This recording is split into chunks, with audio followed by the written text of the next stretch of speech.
ನಮಸ್ತೆ. ನಮಿಸ್ hobbies YouTube ಚಾನಲ್ಗೆ ಸ್ವಾಗತ. ಫ್ರೆಂಡ್ಸ್, ಹಾಗೆ ಎಲ್ಲರೂ ಯಾರೆಲ್ಲ ಹೊಸಬರು ನನ್ನ ಚಾನಲ್ನ ನೋಡ್ತಾ ಇದ್ದೀರಿ, ಚಾನಲ್ಗೆ ಸಬ್ಸ್ಕ್ರೈಬ್ ಆಗಿ ಈ ವಿಡಿಯೋನ ಸ್ಕಿಪ್ ಮಾಡದೆ ಪೂರ್ತಿಯಾಗಿ ಕೊನೆ ತನಕ ನೋಡಿ. ವಿಡಿಯೋಗೊಂದು ಲೈಕ್ ಮಾಡಿ, ಕಮೆಂಟ್ ಮಾಡಿ, ಹಾಗೆ ಆದಷ್ಟು ಈ ವಿಡಿಯೋನ ಶೇರ್ ಮಾಡಿ. ನಾನು ಒಳ್ಳೊಳ್ಳೆ ರೆಸಿಪಿ ವಿಡಿಯೋಗಳನ್ನು ಹಾಕ್ತೀನಿ. ಹಾಗೆ ಅದರ ಜೊತೆಗೆ ನನ್ನ ಕಂಠದಲ್ಲಿ ಕೆಲವು ಹಾಡುಗಳ ವಿಡಿಯೋಗಳನ್ನು ಸಹ ಹಾಕಿದ್ದೀನಿ. ತುಂಬಾ ಜನ ಎಲ್ಲರೂ ಇಷ್ಟಪಟ್ಟಿದ್ದರು.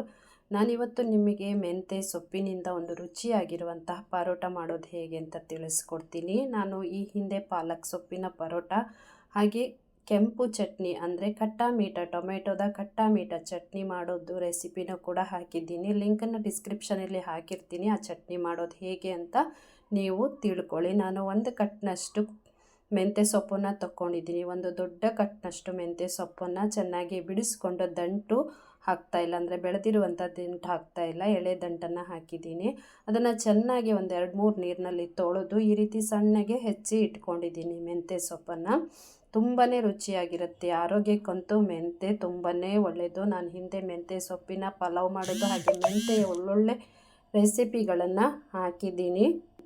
ಒಂದು ಸರ್ತಿ ಎಲ್ಲ ರೆಸಿಪಿಗಳನ್ನು ಚೆಕ್ ಮಾಡ್ಕೊಂಡು ಬನ್ನಿ, ಎಲ್ಲ ವಿಡಿಯೋಗಳನ್ನು ನೋಡಿ, ಎಲ್ಲವನ್ನು ಟ್ರೈ ಮಾಡಿ ನೋಡಿ. ಮೆಂತ್ಯ ರೆಸಿಪಿನ ಇಷ್ಟಪಡೋರೆಲ್ಲ ನೋಡಿ ಇದನ್ನು. ಹಾಗೆ ನಾನು 1 ಸ್ಪೂನಷ್ಟು ಪೆಪ್ಪರನ್ನು ಈ ರೀತಿ ಪುಡಿ ಮಾಡ್ಕೊಳ್ತಾ ಇದ್ದೀನಿ. ತುಂಬ ನುಣ್ಣಗೆ ಎಲ್ಲ, ಸ್ವಲ್ಪ ತರಿಯಾಗಿ ಪುಡಿ ಮಾಡ್ಕೊಳ್ತಿದ್ದೀನಿ. ಸ್ವಲ್ಪ ಖಾರ ಇರಲಿ ಪರೋಟ ಅಂತ.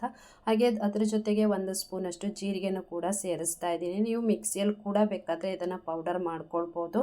ನಾನು ಸ್ವಲ್ಪ ಮಾಡುವಾಗ ಮಿಕ್ಸಿ ಜಾರಿಗೆ ಹಾಕಲ್ಲ ಇದನ್ನು. ಈ ರೀತಿಯೇ ಈ ಥರ ಕಲ್ಲಿನಲ್ಲೇ ಪುಡಿ ಮಾಡ್ಕೊಳ್ತೀನಿ. ಎರಡನ್ನೂ ಒಟ್ಟಿಗೆ ಮಿಕ್ಸ್ ಮಾಡಿ ಇಟ್ಕೊಂಡಿದ್ದೀನಿ ಈಗ. ಹಾಗೆ ಇದನ್ನು ಒಂದು ಮಿಕ್ಸಿಂಗ್ ಬೌಲಿಗೆ ಎಲ್ಲ ಹಾಕಿ ರೆಡಿ ಮಾಡ್ಕೊಳ್ಳೋಣ. ಅದಕ್ಕಿಂತ ಮೊದಲು 1 ಇಂಚಿನಷ್ಟು ಶುಂಠಿನ ಈ ರೀತಿ ತುರಿದು ಇಟ್ಕೊಂಡಿದ್ದೀನಿ. ನೀವು ಸಣ್ಣ ಸಣ್ಣ ಪೀಸ್ಗಳನ್ನಾಗಿ ಮಾಡ್ಕೊಳ್ಬೋದು. ಆದರೆ ಹಿಟ್ಟಲ್ಲಿ ಆ ರೀತಿ ಪೀಸ್ ಹಾಕೋದ್ರಿಂದ ಹಿಟ್ಟಲ್ಲಿ ನಾವು ಲಟ್ಟಿಸುವಾಗ ಅದು ಅಂದರೆ ಹೋಲ್ ಆಗುತ್ತೆ. ಅದಕ್ಕೋಸ್ಕರ ಈ ಥರ ತುರಿದು ಹಾಕಿರೋದು. ನಾನು ಒಂದು ಮಿಕ್ಸಿಂಗ್ ಪಾತ್ರೆಗೆ ಈ ರೀತಿ ಗೋಧಿ ಹಿಟ್ಟನ್ನು ಹಾಕ್ಕೊಂಡಿದ್ದೀನಿ. ಅದು ಎಷ್ಟು ಅಂತ ತೋರಿಸ್ತಾ ಇಲ್ಲ, ಯಾಕಂದರೆ ನೀವು ನಿಮ್ಮ ಮನೇಲಿ ಎಷ್ಟು ಜನ ಇದ್ದಾರೆ ಅದರ ಮೇಲೆ ಡಿಪೆಂಡ್ ಆಗುತ್ತೆ. ಜಾಸ್ತಿ ಕೂಡ ಹಾಕ್ಕೊಳ್ಬೋದು, ಇಲ್ಲ ಕಡಿಮೆ ಕೂಡ ಹಾಕ್ಕೊಳ್ಬೋದು. ರುಚಿಗೆ ತಕ್ಕಷ್ಟು ಉಪ್ಪನ್ನು ಹಾಕ್ತಿದ್ದೀನಿ. ಹಾಗೆ ತುರಿದಿರುವಂತಹ ಶುಂಠಿ, ಪುಡಿ ಮಾಡಿರುವಂಥ ಪೆಪ್ಪರ್ ಹಾಗೂ ಜೀರಿಗೆನ ಇದಕ್ಕೆ ಮಿಕ್ಸ್ ಮಾಡ್ತಾ ಇದ್ದೀನಿ. ಒಂದು ಸರ್ತಿ ಒಣ ಹಿಟ್ಟನ್ನು ಚೆನ್ನಾಗಿ ಕೈಯಲ್ಲಿ ಮಿಕ್ಸ್ ಮಾಡ್ಕೊಳ್ಳಿ, ಯಾಕಂದರೆ ನೀರು ಹಾಕಿ ಕಲಸುವಾಗ ಕೆಲವು ಕಡೆ ಉಪ್ಪಿರುತ್ತೆ, ಕೆಲವು ಕಡೆ ಉಪ್ಪು ಇರಲ್ಲ. ಅದಕ್ಕೋಸ್ಕರ ಒಣ ಹಿಟ್ಟನ್ನು ಈ ರೀತಿ ನೀವು ಚೆನ್ನಾಗಿ ಕೈಯಲ್ಲಿ ಮಿಕ್ಸ್ ಮಾಡೋದ್ರಿಂದ ಉಪ್ಪು ಎಲ್ಲ ಕಡೆ ಹಿಟ್ಟಿಗೆ ಸ್ಪ್ರೆಡ್ ಆಗುತ್ತೆ. ನಂತರ ಸಣ್ಣಗೆ ಹೆಚ್ಚಿರುವಂತಹ ಮೆಂತ್ಯ ಸೊಪ್ಪನ್ನು ಈ ಹಿಟ್ಟಿಗೆ ಹಾಕ್ಕೊಂಡು ಸ್ವಲ್ಪ ನೀರನ್ನು ಹಾಕಿ ಚಪಾತಿ ಹಿಟ್ಟಿನ ಹದಕ್ಕೆ ಇದನ್ನು ಗಟ್ಟಿಯಾಗಿ ಕಲಿಸ್ಕೊಳ್ಬೇಕು. ನಾನು ಈ ಹಿಂದೆ ಪಾಲಕ ಸೊಪ್ಪಿಂದ ಮಾಡಿದ್ದೆ ಅಂತ ಹೇಳಿದ್ನಲ್ಲ, ಅದನ್ನು ಕೂಡ ಇದೇ ರೀತಿ ಮಾಡಿರೋದು. ತುಂಬಾ ರುಚಿಯಾಗಿರುತ್ತೆ. ನೀವು ಯಾವ ಸೊಪ್ಪಿನಲ್ಲೂ ಕೂಡ ಬೇಕಾದರೆ ಮಾಡ್ಬೋದು. ಈ ರೀತಿ ಆರೋಗ್ಯಕ್ಕಂತೂ ಸೊಪ್ಪು ತುಂಬಾ ಒಳ್ಳೆಯದು. ಅದು ಮೆಂತ್ಯ ಸೊಪ್ಪಲ್ಲಂತೂ ತುಂಬಾ ಔಷಧೀಯ ಗುಣ ಇರುತ್ತೆ. ಇದು ನಮ್ಮ ಹೇರನ್ನು ಗ್ರೋ ಮಾಡಲಿಕ್ಕೂ ಸಹ ಹೆಲ್ಪ್ ಮಾಡುತ್ತೆ ಮೆಂತ್ಯ. ಹಾಗೆ ಮೆಂತ್ಯ ನಮ್ಮ ರಕ್ತದಲ್ಲಿರುವಂಥ ಕೆಟ್ಟ ಗುಣ ಅಂದರೆ ನಂಜಿನಂಶ ಏನಾದರೂ ಇದ್ದರೆ ಅದನ್ನು ಸಹ ನಾಶ ಮಾಡುತ್ತೆ. ಶುಗರ್ ಪೇಷಂಟ್ ಅಂದರೆ ಮಧುಮೇಹದಿಂದ ಬಳಲ್ತಾ ಇರೋರಿಗೂ ಸಹ ಮೆಂತ್ಯ ತುಂಬಾ ಒಳ್ಳೆಯ ಆಹಾರ. ಮೆಂತ್ಯ ಕಾಳಾಗ್ಬೋದು ಅಥವಾ ಮೆಂತ್ಯ ಸೊಪ್ಪು ತುಂಬಾ ಆರೋಗ್ಯಕ್ಕೆ ಒಳ್ಳೆಯದು. ಈ ರೀತಿಯ ಆರೋಗ್ಯಕರವಿರುವಂಥ ಸೊಪ್ಪು ಹಾಗೂ ತರಕಾರಿಗಳನ್ನು ಹೆಚ್ಚೆಚ್ಚಾಗಿ ನಿಮ್ಮ ಅಡುಗೆಯಲ್ಲಿ ಬಳಸಿ ನಿಮ್ಮ ಆರೋಗ್ಯನ ಚೆನ್ನಾಗಿ ಕಾಪಾಡ್ಕೊಳ್ಳಿ. ಈ ರೀತಿ ಚಪಾತಿ ಹಿಟ್ಟಿನ ಹದಕ್ಕೆ ಇದನ್ನು ಕಲಸಿ ಇಟ್ಕೊಂಡಿದ್ದೀನಿ ನಾನು. ಸ್ವಲ್ಪ ಗಟ್ಟಿಯಾಗಿ ಕಲಿಸ್ಕೊಂಡ್ರೆ ತುಂಬಾ ಒಳ್ಳೆಯದು. ನಂತರ ನಾನು 1 ಸ್ಪೂನಷ್ಟು ತುಪ್ಪನ ಹಾಕ್ಕೊಳ್ತಾ ಇದ್ದೀನಿ ಇದಕ್ಕೆ. ಚೆನ್ನಾಗಿ ಇನ್ನೂ ನಾದಲಿಕ್ಕೆ, ನೀವು ತುಪ್ಪ ಇಲ್ಲದೇ ಇದ್ದರೆ ತೊಂದರೆ ಇಲ್ಲ. ನೀವು ಅಡುಗೆಗೆ ಬಳಸುವ ಯಾವ ಎಣ್ಣೆನೂ ಕೂಡ ಬೇಕಾದರೆ ಇದಕ್ಕೆ ಸೇರಿಸ್ಕೊಂಡು ಈ ರೀತಿ ಚೆನ್ನಾಗಿ ಮೆತ್ತಗಾಕೋ ತನಕ ಇದನ್ನು ನಾದ್ಕೊಳ್ಳಿ. ತುಂಬಾ ಪರೋಟ ರುಚಿಯಾಗಿರುತ್ತೆ, ಮೆತ್ತಗೂ ಇರುತ್ತೆ, ತಿನ್ನಲಿಕ್ಕೂ ಸಹ ತುಂಬಾ ಟೇಸ್ಟಿಯಾಗಿರುತ್ತೆ. ಹಾಗೆ ಈ ವಿಡಿಯೋನ ಸ್ಕಿಪ್ ಮಾಡಬೇಡಿ, ಕೊನೆ ತನಕ ಈ ವಿಡಿಯೋನ ನೋಡಿ ನನ್ನ ಚಾನಲ್ಗೆ ಸಪೋರ್ಟ್ ಮಾಡಿ. ನಿಮ್ಮೆಲ್ಲರ ಸಪೋರ್ಟ್ ತುಂಬಾ ಅಗತ್ಯ ಇದೆ. ನನ್ನ ಚಾನಲಲ್ಲಿ ಆದಷ್ಟು ಹೊಸಬರು ನನ್ನ ವಿಡಿಯೋಗಳನ್ನು ನೋಡ್ತಾ ಇದ್ದೀರಿ, ತುಂಬಾ ಖುಷಿಯಾಗುತ್ತೆ. ಹಾಗೆ ವಿಡಿಯೋ ನೋಡಿದವರು ನನ್ನ ಚಾನಲ್ನ ಸಬ್ಸ್ಕ್ರೈಬ್ ಮಾಡ್ಕೊಳ್ಳಿ. ಪಕ್ಕದಲ್ಲೇ ಕಾಣುವ ಬೆಲ್ ಬಟನನ್ನು ಒತ್ತಿ ಆಲನ್ನು ನೋಟಿಫಿಕೇಷನ್ಗೆ ಕ್ಲಿಕ್ ಮಾಡಿದರೆ ನಾನು ಹಾಕೋ ಎಲ್ಲ ವಿಡಿಯೋಗಳ ನೋಟಿಫಿಕೇಷನ್ ಸಿಗುತ್ತೆ ನಿಮಗೆ.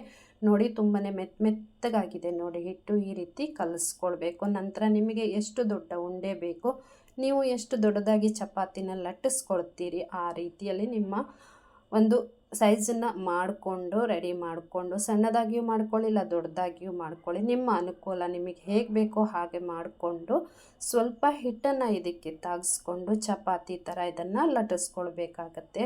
ತುಂಬಾ ಸುಲಭವಾಗಿ ಮಾಡ್ಬೋದು, ಏನೂ ಕಷ್ಟ ಅನಿಸಲ್ಲ. ಹಾಗೆ ಸೊಪ್ಪು ಸಹ ಆಚೆಗೆ ಬಿಟ್ಕೊಂಡು ಬರಲ್ಲ, ಅಷ್ಟೊಂದು ನೀಟಾಗಿ ಬರುತ್ತೆ ಇದು.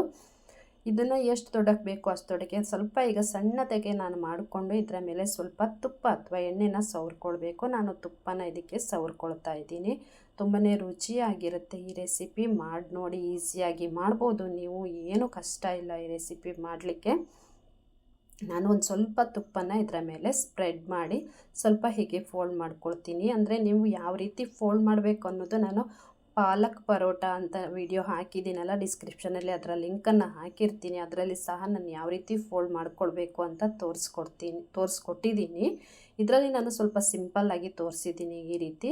ನೀವು ಯಾವ ಶೇಪಲ್ಲಾದರೂ, ಟ್ರಯಾಂಗಲಲ್ಲಿ ಅಥವಾ ರೌಂಡ್ ಶೇಪು, ಯಾವ ಶೇಪಲ್ಲಾದರೂ ಪರೋಟನ ಮಾಡ್ಕೊಳ್ಬೋದು. ನಿಮ್ಮ ಮನೆ ಮಕ್ಕಳು ಯಾವ ಥರ ಇಷ್ಟಪಡ್ತಾರೆ ಆ ಥರ ನೀವು ಮಾಡಿಕೊಡಿ ಅವರಿಗೆ. ಇದನ್ನು ಈಗ ಚಪಾತಿ ಥರ ನಾವು ಸ್ವಲ್ಪ ದೊಡ್ಡದಾಗಿ ಬೇಕಾದರೆ ಲಟ್ಟಿಸ್ಕೊಳ್ಬೋದು, ಇಲ್ಲ ಎಷ್ಟು ಸಣ್ಣಕ್ಕೆ ಬೇಕು ನೀವು ಅಷ್ಟು ಸಣ್ಣಕ್ಕೂ ಕೂಡ ಲಟ್ಟಿಸ್ಕೊಳ್ಬೋದು. ಲಟ್ಟಿಸ್ಕೊಂಡು ಆದ ನಂತರ ಇದನ್ನು ನೀವು ಚೆನ್ನಾಗಿ ಎರಡು ಕಡೆ ಕಾಯಿಸ್ಕೊಳ್ಳಿ. ಯಾವ ಕಾರಣಕ್ಕೂ ಸೊಪ್ಪು ಆಚೆ ಬರಲ್ಲ, ಅಷ್ಟೊಂದು ನೀಟಾಗಿ ರೆಡಿ ಆಗುತ್ತೆ ಪರೋಟ. ನೋಡಿ, ಯಾವ ಕಾರಣಕ್ಕೂ ಸೊಪ್ಪು ಹೊರಗಡೆ ಬಂದಿಲ್ಲ, ಸೊಪ್ಪುಗಳೆಲ್ಲ ತೋರ್ತಾ ಇದೆ ನೋಡಿ. ಪಾಲಕ್ ಅಷ್ಟೊಂದು ಚೆನ್ನಾಗಿದೆ, ಗ್ರೀನ್ ಆಗಿ ಇರುತ್ತೆ ಪರೋಟ. ಮಕ್ಕಳಿಗಂತೂ ಆ ಥರ ಗ್ರೀನ್ ಕಲರ್ ಆಗಿದ್ದರೆ ತುಂಬಾ ಇಷ್ಟ ಆಗುತ್ತೆ. ಹಾಗೆ ಗ್ಯಾಸ್ ಹಚ್ಚಿ ಗ್ಯಾಸ್ ಮೇಲೆ ಒಂದು ಫ್ರೈಂಗ್ ಪ್ಯಾನ್ ಅಥವಾ ತವನ ಇಟ್ಕೊಂಡು ಅದು ಕಾದ ನಂತರ ಈ ಥರ ನಾವು ಮಾಡ್ಕೊಂಡಿರೋವಂಥ ಪರೋಟ ಇದೆಯಲ್ಲ ಅದನ್ನು ಅದರ ಮೇಲೆ ಹಾಕಿ ಎಣ್ಣೆ ಅಥವಾ ತುಪ್ಪನ ಅದರ ಮೇಲೆ ಹಾಕ್ಕೊಂಡು ಎರಡು ಕಡೆ ಚೆನ್ನಾಗಿ ಇದನ್ನು ಕಾಯಿಸ್ಕೊಳ್ಳಿ. ಹಾಗೆ ಈ ವಿಡಿಯೋನ ನೋಡಿದ ನಂತರ ಒಂದು ಲೈಕ್ ಮಾಡಿ, ಆದಷ್ಟು ಕಮೆಂಟನ್ನು ಹಾಕಿ, ಹಾಗೆ ಶೇರ್ ಮಾಡಿ ವಿಡಿಯೋನ.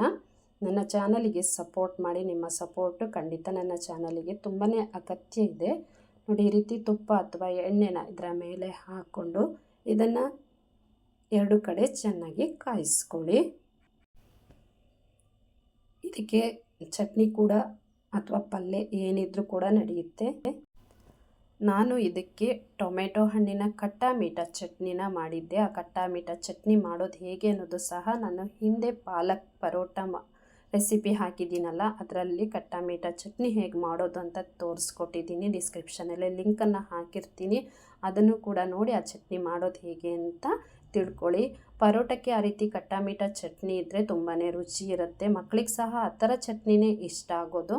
ನಂತರ ಇನ್ನೊಂದು ಸೈಡು ನೀವು ತಿರುವಿ ಹಾಕಿದ ನಂತರ ಬೇಕಿದ್ದರೆ ಮತ್ತೆ ಸ್ವಲ್ಪ ತುಪ್ಪ ಅಥವಾ ಎಣ್ಣೆನ ಅದರ ಮೇಲೆ ಸ್ಪ್ರೆಡ್ ಮಾಡ್ಕೊಳ್ಳಿ. ಎರಡು ಕಡೆ ಚೆನ್ನಾಗಿ ಕಾಯಿಸ್ಕೊಂಡ್ರೆ ರುಚಿಯಾಗಿರುವಂತಹ ಪರೋಟ ರೆಡಿಯಾಗುತ್ತೆ. ನೋಡಿ, ಇದು ರೆಡಿಯಾಗಿದೆ ಈಗ. ನಂತರ ಒಂದು ಪ್ಲೇಟಿಗೆ ಹಾಕಿ ಚಟ್ನಿ ಅಥವಾ ಪಲ್ಯ ಅಥವಾ ಸಾಂಬಾರು ಯಾವುದು ನೀವು ಮಾಡಿರ್ತೀರೋ ಅದರಲ್ಲಿ ಇದನ್ನು ತಿನ್ಬೋದು. ಇಲ್ಲದೇ ಇದ್ದರೆ ನಿಮಗೆ ಟೊಮೆಟೊ ಹಣ್ಣಿನ ಖಟ್ಟಾ ಮೀಠಾ ಚಟ್ನಿಯೇ ಬೇಕನ್ಸಿದ್ರೆ ಅದನ್ನು ಕೂಡ ನೀವು ರೆಡಿ ಮಾಡಿಕೊಂಡು ಇದನ್ನು ತಿನ್ಬೋದು. ತುಂಬಾ ಚೆನ್ನಾಗಿರುತ್ತೆ ಇದು. ಈ ರೆಸಿಪಿ ನಿಮಗೆಲ್ಲ ಇಷ್ಟ ಆಗಿದೆ ಅಂತ ಅಂದ್ಕೊಂಡಿದ್ದೀನಿ. ಮತ್ತೊಂದು ರೆಸಿಪಿಯೊಂದಿಗೆ ಭೇಟಿ ಆಗ್ತೀನಿ. Thank you so much.